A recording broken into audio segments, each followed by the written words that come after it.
if you want to progress in running or just avoid injury and enjoy it, make it easier, you have to learn how to run with a lower heart rate. And I'm going to get into this in a minute. But what I'm about to talk about is one of the biggest reasons why I was able to run and set a course record, at least at the time, for a 50-mile race. I ran it in 7 hours and 11 minutes, and that's like an 8:35 pace for 50 miles, which even me saying that, I just wasn't expecting it. Like, that day was just perfect. And it was because of the work I had done leading up to it. I was going into uncharted territory, but I had been doing what I thought would help me get there. Now, if you don't want to run a 50 miler, that's okay. There's just a couple points I want to hit on how to run with the lower heart rate, because this is becoming a much more common thing where people talk about zone 2 running, building a base, easy runs, those type of phrases. And I would summarize all of that down to running with a lower heart rate.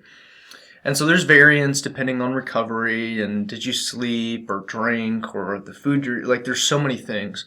But generally, I have a couple points on how to lower your heart rate.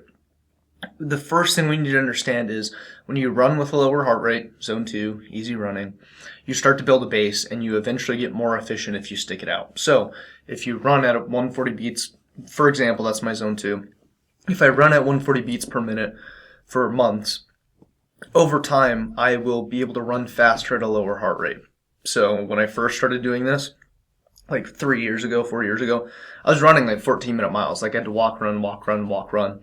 Now when I run zone 2, and I'm a little bit out of shape, so it's better when I have more of a base, I'm running 10 9-minute miles at 140 beats per minute. So what this means is I'm more efficient, and it's not as hard on my body from the cardiovascular perspective. There's still obviously strength and mobility and things like that, but I'm just more efficient. And this is really beneficial because you just stay healthier. You're less likely to get burned out. And so the things to think about first off when it comes to doing this is let go of the idea of pace. Celebrate low heart rate. And I had to kill my ego when I started zone 2 running because 14-minute miles don't look pretty. 12-minute miles don't look pretty in a lot of situations.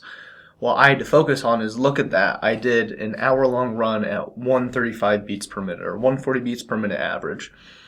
And you have to kill your ego. Like, you just have to let it go and realize it's like instant gratification is the idea of, like, when you do things for instant gratification, it can be harmful over time or long term. Well, think about this as delayed gratification. It's like, it's not cool to post on Strava that you're running 13-minute miles. But then when you're able to run 8-minute miles at the same heart rate, that's satisfying. It's just delayed gratification. So kill your ego and realize that this is for the best. One, for you to get more efficient, stay healthy, avoid injury, and just get faster at a lower heart rate. Now, as far as some actual tips that I've done to help myself run with a lower heart rate is first running with a heart rate monitor, like a chest strap. I've seen some arm ones, which look a little more comfortable. I just haven't used them yet. Watch heart rate is not that effective. It's not accurate, and so getting a chest strap is helpful with this. Now, the second thing I think helps a lot with this is actually just breathing properly. So I'm a big nasal breather. I keep my mouth shut. I mouth tape. Mouth breathing is bad for you. I read a book on it. It's just not the right thing. So doing more nasal breathing is helpful, and on top of that, just breathing more, like, deeper, like more longer breaths and just exhaling all the way and inhaling all the way. And so there are runs I have where maybe I'm not so concerned about pace or even heart rate. I'm just focusing on breathing. And when you have oxygen, even if it comes down a couple beats per minute, when you have the oxygen to supply your body with the effort you're trying to put yourself through, you're just going to run with a lower heart rate. The other thing is just be okay with walking up hills. As you get more fit, you might be able to run 9-minute miles up a hill versus initially you might have to walk most hills. And I think that's okay. Like, again, you have to kill your ego and realize that this is for the long term. So be okay with walking. I think that's really important. And the last thing I think is cadence. And I'm going to include a video at the end of this video that you can go watch that I made on cadence. And cadence is just how many steps you take per minute. And when you have typically a higher cadence, depending on the body, it's more efficient. And when you're more efficient, it takes less energy. So less energy means a lower heart rate. So sometimes you have to work on your form to lower your heart rate. And there's other benefits to lowering your cadence, like reducing your risk of injury, being more efficient, more power, etc. So those are a couple things that I think are easy to implement right away. I really like nose strips. I meant to mention this earlier. I like nose strips when I'm running. I've started to enjoy that a little bit more. It's kind of shitty when it's cold outside. At least for me, my nose like drips a lot, and so it's a little uncomfortable. So when it's colder, I don't necessarily run with them.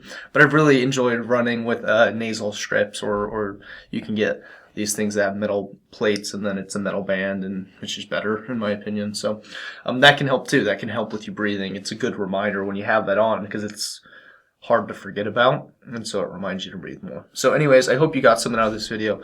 My name's Reese. I am a runner. So the main goal of this channel is to help people deepen their connection with running, reduce injuries, hit their PRs, just overall, and deepen their connection and relationship with running. So if you like that kind of stuff, consider subscribing. If not, I still hope you got something out of this video that you can apply in your life, and I hope I get to see you in another one sometime soon. Peace.